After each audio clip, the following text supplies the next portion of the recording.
8 გენერალ-მაიორ გენო ადამიას 91 წელი შეუსრულდებოდა. ამ დღესთან დაკავშირებით მის საფლავთან შეიკრიბნენ თანამებრძოლები, მეგობრები, ოჯახის წევრები და საქართველოს ვეტერანთა საქმეების სახელმწიფო სამსახურის წარმომადგენლები. შეკრებილებმა კიდევ ერთხელ გაიხსენეს გმირულად დაღუპული მეომარი და პატივი მიაგეს მის ხსოვნას. ომი როდესაც დაიწყო, არავითარი სამხედრო წოდება არ ჰქონდა. ის იყო ჩვეულებრივად გულაგზნებული ქართველი ადამიანი, რომელიც იცავდა თავის ქალაქს, თავის მშობლიურ სოხუმს, თავის მიწა-წყალს. შემდეგ განვითარებული მოვლენებიდან გამომდინარე, გახდა გენერალ-მაიორი და ნამდვილად გულთფელად ემსახურა თავის სამშობლოს. ჩვენ ვზრდიდა ძალიან სპარტანულ პირობებში, მაგრამ ამავდროულად დროს იყო სამართლიანად მომთხოვნი. ჩვენმა მეთაურმა გასწია დიდი შრომა, მაგრამ ეს შრომა არ დაგვირგვინდა ისე, როგორც ჩვენ გვინდოდა და აი ეს მოვლენები გამოსტარდა. ომის დაწყებისთანავე გენო ადამია ჩაერთო ვაჟკაცი ბიჭების შეგროვებაში, რომ შეიარაღებული იყვნენ, თავისი კუთხე, თავისი სახლი, თავის ქვეყანა დაეცვათ და ეს გენოს გამოვიდა ძალიან პროფესიონალურად.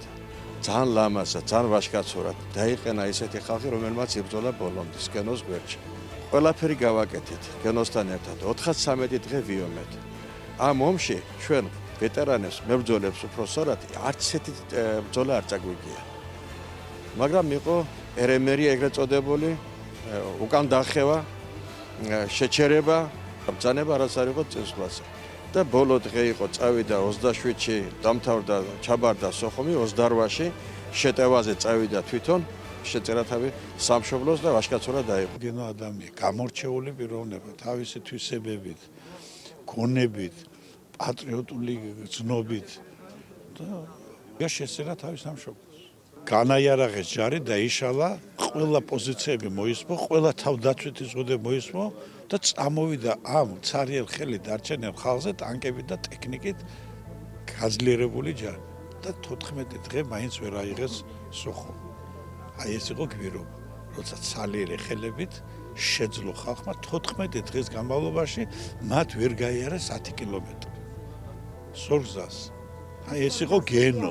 მე ბედნიერი ვარ, რომ მასთან ერთად მომიწია მეგობრობამ, ძმობამ და სულ იმას ნატრობ, რომ დღეს ნეტავ. ვინმე მყავდეს ესეთი გვერდით, როგორც გენო ადამია იყო.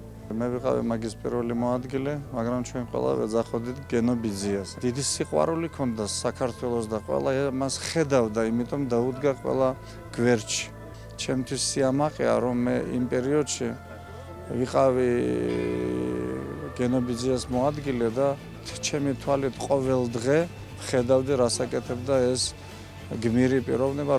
ასეთი ძლიერი ბრიგადა, რომელიც იყო მოტივირებული დაეცვა თავისი ქალაქი, მე ვფიქრობ, არ ყავდა საქართველოს საერთოდ.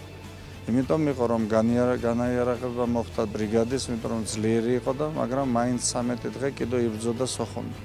დღევანდელ დღემდე ასე არის ჩემთვის მებრძოლი კაცის სიმბოლო ეს არის გენო ადამია. კაცობით, თავისი მეობით და თავისი სულისკვეთით. კაცრი იყო, მაგრამ სიყვარულით სავსე გული ჰქონდა. გენო ჩვენ კრიბავს, კიდევ ერთხელ კრიბავს, იმან ერთხელ შეკვირდა, როდესაც საქართველოს ძალიან უჭირდა და დღესაც კრიბავს აქ. და ეს არის მისი მოგონება. გენო ადამია იყო სოხუმის სახალხო ლაშქრის ერთ-ერთი შემქმნელი.